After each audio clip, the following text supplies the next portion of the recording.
Hello बच्चों, आज बात करते हैं डीकम्पोजिशन रिएक्शन की। क्या होती है डीकम्पोजिशन रिएक्शन? तो सुनिए, a reaction in which a single reactant breaks down to form two or more product की एक ऐसी सिंगल रिएक्शन जिसमें एक रिएक्टेंट दो या दो से ज़्यादा प्रोडक्ट में टूट जाए या सब्सटेंस में टूट जाए, तो ऐसी रिएक्शन को डीकम्पोजिशन रिएक्शन कहते हैं। चलिए मैं लिख के दिखाता हूँ आपको। तो देखिए, a reaction in which a single reactant breaks down to form two or more product is known as decomposition reaction। एक ऐसी रिएक्शन जिसमें एक सिंगल रिएक्टेंट टूट जाए, किसमें? टू और मोर प्रोडक्ट, दो या दो से ज़्यादा प्रोडक्ट में, तो ऐसी रिएक्शन को हम डीकम्पोजिशन रिएक्शन कहते हैं। ठीक है, तो मैं आपको ये बता दूं कि ये डीकम्पोजिशन रिएक्शन होती है, तीन प्रकार की होती है, 3 टाइप्स की होती है। And these reactions are classified in the 3 types. तो नंबर 1 होती है थर्मल डीकम्पोजिशन। तो मैं आपको बता दूं पहली कौन सी होती है, थर्मल डीकम्पोजिशन। पहली हो गई thermal decomposition, THER, thermal decomposition reaction. Second हो गई फोटोलिटिक डीकम्पोजिशन। क्या हो गई? पहली थर्मल डीकम्पोजिशन, अब दूसरी है फोटोलिटिक डीकम्पोजिशन। फोटोलिटिक को ही फोटोलिसिस डीकम्पोजिशन रिएक्शन बोलते हैं। तो इनकी दूसरी है फोटो, PHOTO, फोटोलिसिस। फोटोलिसिस बोल सकते हैं या फिर इसे फोटो केमिकल भी बोल सकते हैं। फोटो केमिकल, CHE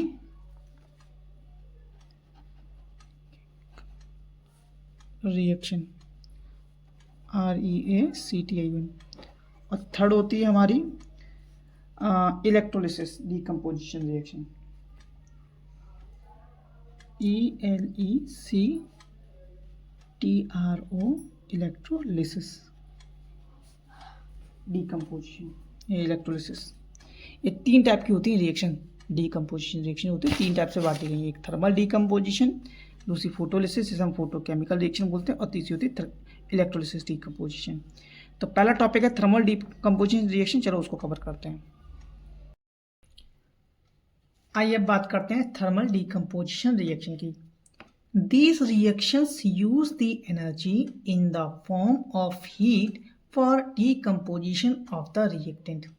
कहने का मतलब है कि ये जो रिएक्शंस होती हैं वो एनर्जी का इस्तेमाल करती है in the form of heat. मतलब एनर्जी को हीट के फॉर्म में लिया जाता है ताकि रिएक्टेंट को डीकम्पोज कर सकें, तोड़ सकें।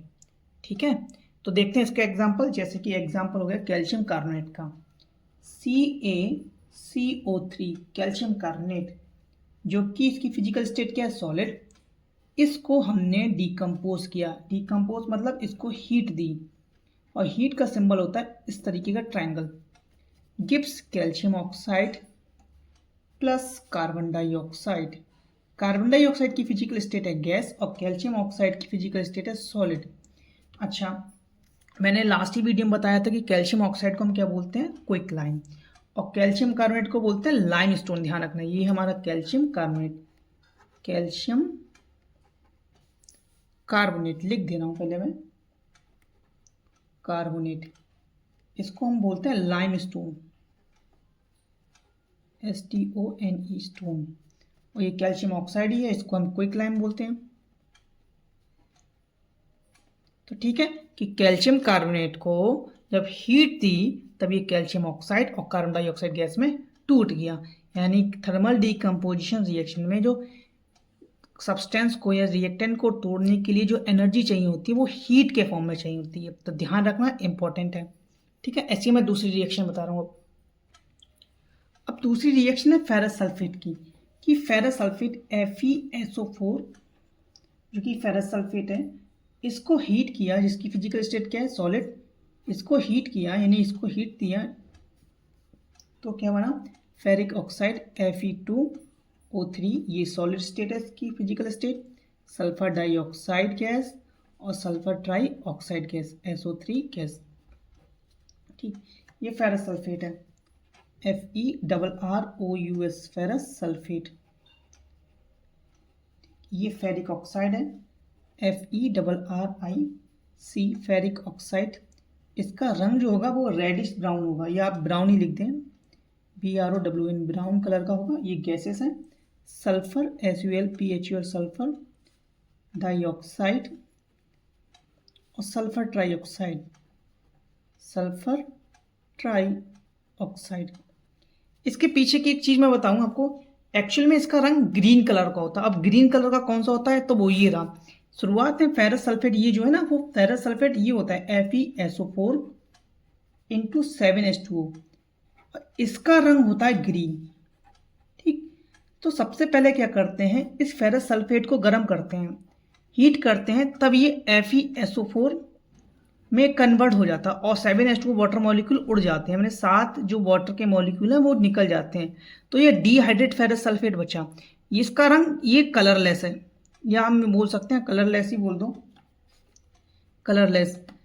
एक्चुअल में आपको NCERT में ये रिएक्शन ये दिया हुआ है कि फेरस सल्फेट × 7H2O ये ग्रीन कलर का होता है। ठीक है, अब यही जब टूटेगा, जैसे मानो किसी भी चीज़ में नमी है, अगर उसमें थोड़ा सा अगर आपने हीट दिया, गर्म किया, तो वो नमी गायब हो जाएगी।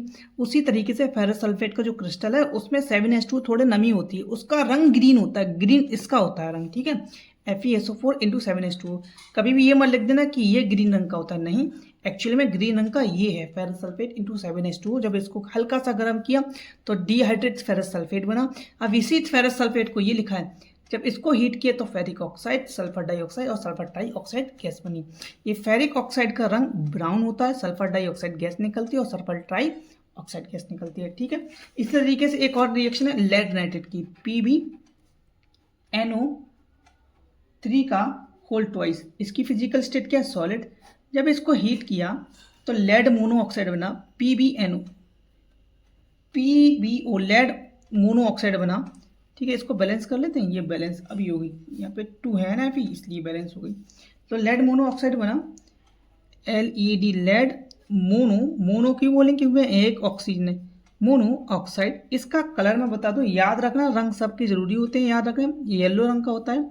Plus nitrogen dioxide NO2 gas, ये नाइट्रोजन डाइऑक्साइड है, नाइट्रोजन डाइऑक्साइड, और प्लस इसके साथ निकलती है ऑक्सीजन गैस।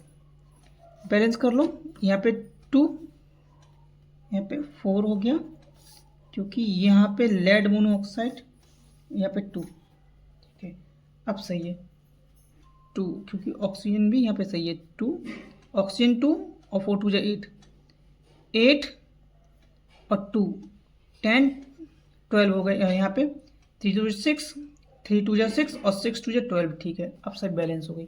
तो ये रही रिएक्शंस। ठीक है, लेड मोनोऑक्साइड, लेड नाइट्रेट को जब हमने तोड़ा, ये लेड नाइट्रेट है, LEAD नाइट्रेट, लेड नाइट्रेट है।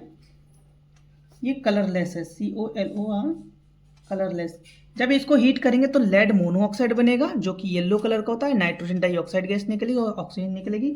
साथ ही साथ मैं बताऊंगी, ये ब्राउन फ्यूम्स होती हैं, ये ब्राउन फ्यूम्स होती है नाइट्रोजन की। ठीक है, इसकी पहचान क्योंकि धुआं निकलेगा, फ्यूम्स निकलेगा ब्राउन कलर का। ठीक है, तो ये रहा आपका ओवरऑल डीकम्पोजिशन रिएक्शन में थर्मल डीकम्पोजिशन रिएक्शन। अगली वीडियो में हम जो टॉपिक कवर करेंगे वो होगा हमारा फोटोलिटिक डीकम्पोजिशन और साथ साथ इलेक्ट्रोलिसिस डीकम्पोजिशन रिएक्शन। तब तक के लिए जय हिंद, जय भारत, थैंक यू।